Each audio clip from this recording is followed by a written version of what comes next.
This is one of my previous Minecraft bases. I referred to it as the armchair because, well, it sort of looks like an armchair, but down at the bottom of the waterfall, it had an incredible door that split this waterfall and opened up when you pass through the tripwire hooks. I forgot about that. So you could literally fly in with an elytra, the door would open, and you'd end up inside the gigantic storage system. Now, sadly, the waterfall splitting element of this build is no longer functional, but the concept is incredibly cool. And now that I'm playing in Minecraft 26.2 Snapshot 7, I think it can get even better. It's time to do some experimentation. Okay, I got distracted and I built this thing.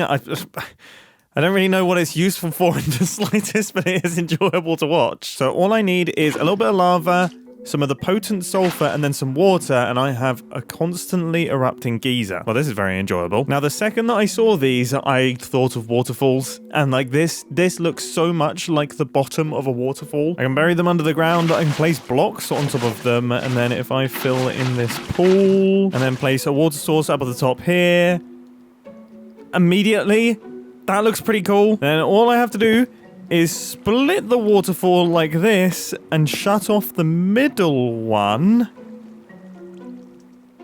And I think that could look good. Door opens up behind it. Everything feels incredibly fancy. On a larger scale, that is going to look sweet. So, let's get things started by building up the waterfall. I've got some build inspiration for you. This fantastic shallow waterfall by Mikkel C. 1397. I love the foliage. I love the texture. I'm going to try my best to replicate something along those lines. Okay, we're getting somewhere. To be extremely clear here, I'm going to lay the foundation first, and then I can do the redstone easily, and then I'll add all of the decorations in a bit. But this is going to be where our pool is, and then this here is going to be our 3x3 piston door. And the thing that I really like that Mikkel has done is the waterfall sits away from the wall, which is going to add some complexity into our waterfall splitting system, because I guess it will have to pop out significantly further, probably out to about here, but the end result should be beautiful. I know it's kind of hard to tell with the monstrosity that I currently have. I promise you, this is going to look good. Let's start placing in some of the water. What does it do? Ooh. Okay. Okay. Yes, I forgot the pain of building water-based doors. You know what I've just realized? We don't actually need to pretend that we're hiding this like we normally would with a hidden waterfall entrance. The whole point of this is it's just a beautiful build, which means these could actually be like logs. This middle section could be made of something like honey blocks, and this could look kind of structural. Very cool, very cool, very cool. Do I have enough in my trapdoor budget to also do these? I don't think so. 3, 6, 9, 10, 11, 12. That is going to significantly slow down my ability to retract this because I can no longer do the chain piston thing. But if I make use of things like glass in front of the waterfall, that should stop it breaking things. But it does make it look bad from certain angles. Unless I add them all throughout the entire build, and they kind of look like water particles and do look really cool. Yeah, that looks really good. Like, that's actually an upgrade, but I've got them in the important positions that should stop water from flowing over the top of this thing and making the whole thing ugly. Let me actually see if this works. If I retract this...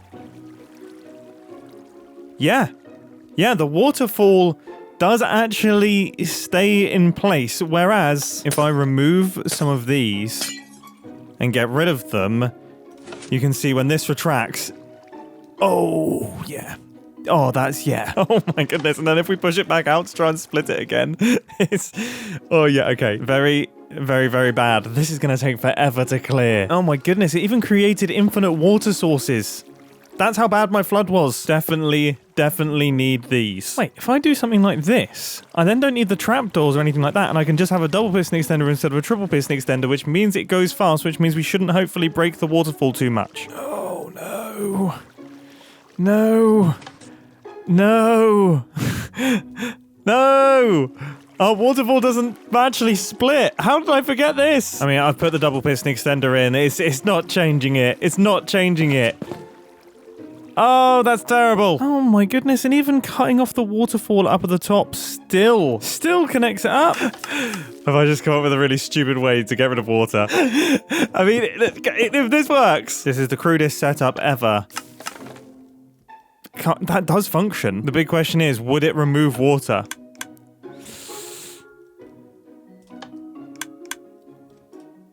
I'm sad. Oh, how did I forget the humble sponge? The humble sponge! I think this might work. If I just do a bit of this and a bit of this. The water's gone! Yes! Yes! That even looks cool with those little bottom bits. I like that. There's just one problem. A drying sponge is not possible for me. I do really wish you could just like pass it over magma blocks or something, but no, it's going to stay like this. It was worth a shot, wasn't it? So my new incredibly bootleg, but maybe potentially smart solution is we're going to extend our dry sponge out, then retract it, and then swap the wet sponge for a dry sponge, giving us almost like a magazine of dry sponges that we'll occasionally have to replace, which does seem incredibly satisfying. The one problem that I'm currently running into, though... Oh, by the way, I've got my triple piston extender. This is an 8-year-old design by Red Tech. It's the only one that fits really nicely within this space that I could find. A link to it, of course, is down in the description. The only problem that I currently have is that, of course, my sponge is on display, which, when this thing's open, it looks horrendously ugly. Now, I do have an idea. And you can see, look, I've already added some muddiness in this area. I've added some glass and bits. If I just kind of, like, introduce the idea of banners. Hey, that's not bad. Do you know what I mean? That is not bad. I realized that actually collide with the piston, so I've kind of switched around a little bit. I've added in some glowberries too. I'm just trying to do anything that I can to distract you away from this point here. I would say it's not easy, it's not perfect, but it is working. So now if we fire our triple piston extender, that should shoot our sponge block out to this point here. And if we fire it again, then that should retract it back to here, which, to be fair, is a pretty good point where you could replace it. You could get a fresh one dropped out of the ground and then just break this and place one back. That would be the easy way of doing things. But I kind of like the idea of the sponge magazine, so we're going to be building that. Now, I really hope with this tiny modification to the circuitry, this should become a single button press triple piston extender. That has worked so well. Oh my goodness.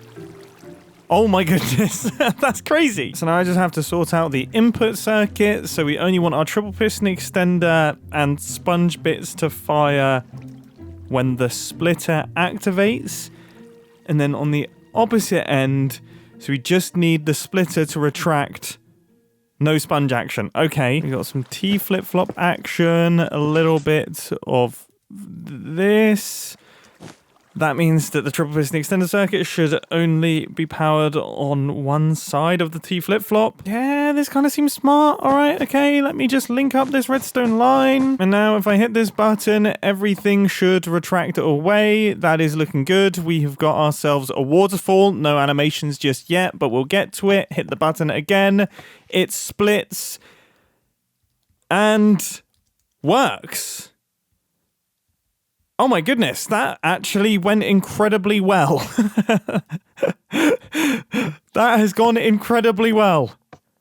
Now, unfortunately, it's not going to work again because our sponge is currently wet. We need to put the block swappers in, but the system is functional. The one thing that I didn't really like there was the timings, so I think I'm going to increase the delay.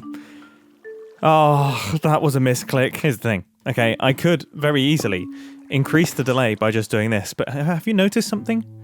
Have you noticed something? Excluding the input line here, this build is remaining to 4 blocks wide. Like, it's staying perfectly 4 blocks wide, and this would make it 5 blocks wide, and I don't want to make it 5 blocks wide.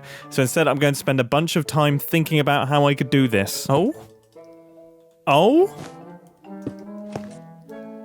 My goodness, I think I've just done it. So now let's take a look at these new updated timings. Much better. Now I'm going to make 2 versions of this door. One compact one with the sponge being replaced just in the center of the doorway, and one with the sponge magazine that will be slightly larger with the sponges wrapping around this unit. But for now, I'm going to turn my attention to the door opening, which there's a new problem. This observer right here, if we do a slime block or honey block base door, is going to be carried away, or at the very least update, which will likely break everything. So although I initially had a 4 high door, I think we're going to have to go for a 3x3, which I actually think looks cooler, so I don't think we've lost much there. Now, I need to send our redstone signal down from the top, which I'm going to do using a whole bunch of observers and droppers. So that is all fantastic. The next problem, though, is how I'm going to build the 3x3 door. Because I could do it in segments, but that would be quite big. I could do a regular 3x3 piston door, but we don't have the top space. But I could do everything from the sides, that's fine. However, if I do add anything to the sides, it will expand my design, and for some reason I don't want that. It's just so cool, it being just 5 blocks. It's 4 blocks wide! I've been calling it 5 blocks wide! And I definitely can't make it bigger now. I think this might be the smallest way of doing things, just little flying machines. Gosh, that looks so cool. Now I just need to come up with a way to activate all of these observers, even though I have a 1x3 area to work with. This pain is totally self-inflicted. I guess one thing that would work is, yeah, extending a block across. That powers all of the observers at once. That syncs up our piston door. It's now open. It does mean we have this quite ugly piston arm in the top of our door, but we also have slime blocks and honey blocks and observer faces and this hole for sponge. That makes this marginally more acceptable. We should now have the door closing mechanics all sorted. Or not. Of course, I forgot to replace the observers. Now everything should be functional, beautiful, as should be the opening. Perfection. And now finally we come to the reason why I'm actually playing on this update, which is these geysers, these little animated geyser bits. My goodness, it's taken me a whole day to get here, but I think it's about time we animate the bottom of this waterfall. Now I'm going to do 2 different experiments here. The first one is just a 3 wide cloud, which has the added benefit, not that I'm paying attention in the slightest, that it stays within the footprint that I have stuck with for this entire video, but it does have the downside that the vapor will only sit in the middle of the waterfall, and also I can't swap it to the outside edges when it splits, which may look a little bit pants. Oh, by the way, I've changed up the look of our waterfall and I like it a lot. There is still so much decorating to do, but I'm really enjoying doing the redstone at the minute. So let's get all of this water in, and as the door is currently closed, these should be active and spewing. Now let's have a look. I have put them way too high. Okay, they need to go down by at least 2 blocks, which I have now done, and it looks absolutely sensational. Let's see what the timings are looking like for the switch off. Okay. It's a tiny bit late. I think it takes a little while for the geysers to stop producing steam, so I wonder if I just straight up remove the water instead of the lava. That also makes the redstone marginally cleaner. Let's see. Yeah, okay, that was much quicker. And the activation is still fast. So now if I open up our piston door, still not ideal. I think the problem is going from heavy clouds to 0 clouds kind of makes no sense. So I'm going to leave these 2 on the outside permanently running and only switch off the middle. That ended up looking significantly better. And now that I've made even more improvements to the timings of everything, I would say we are 99.9% of the way there. Don't worry, I haven't forgotten about the sponge magazine. I will be building that. But before I do, I think it's time to do the rest of the decorating. Stage 1 is to add a whole bunch of greenery and all sorts of hanging bits from the top, which I think immediately, huge difference. I also really like the blue glass mixing in. It kind of gives me more angles to play with the water. Now, just like Mikkel C 1397 did, I want to create a little pool off to the side here with an extra waterfall running into it. This build technique mixed with this works so well. Oh my goodness. I must admit though, I am a little bit disappointed that this is technically a desert biome. It's really messing with my greens. I won't lie, team, I am having an absolute whale of a time building all sorts of different rocks and various bits and pieces here. The little candle reeds. I mean, come on now. This is outrageously fun.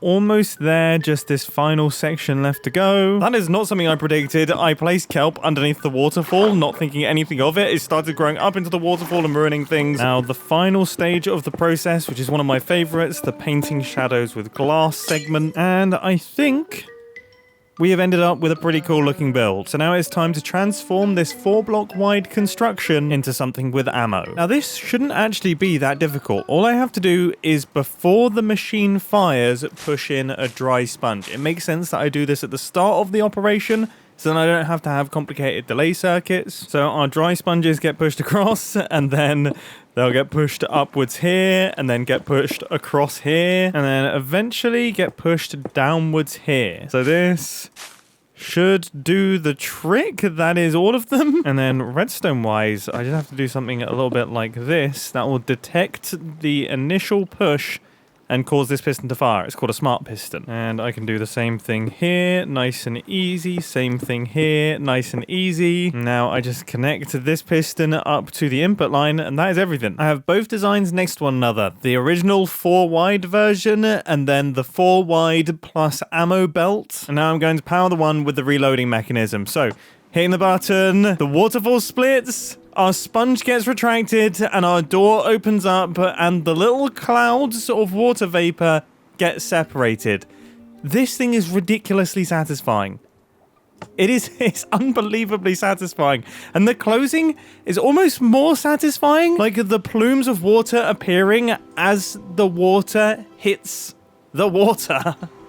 Just makes me incredibly happy. I don't know how else I could have said that sentence. This is a really cool little machine. The way that it functions is interesting. It uses weird game mechanics.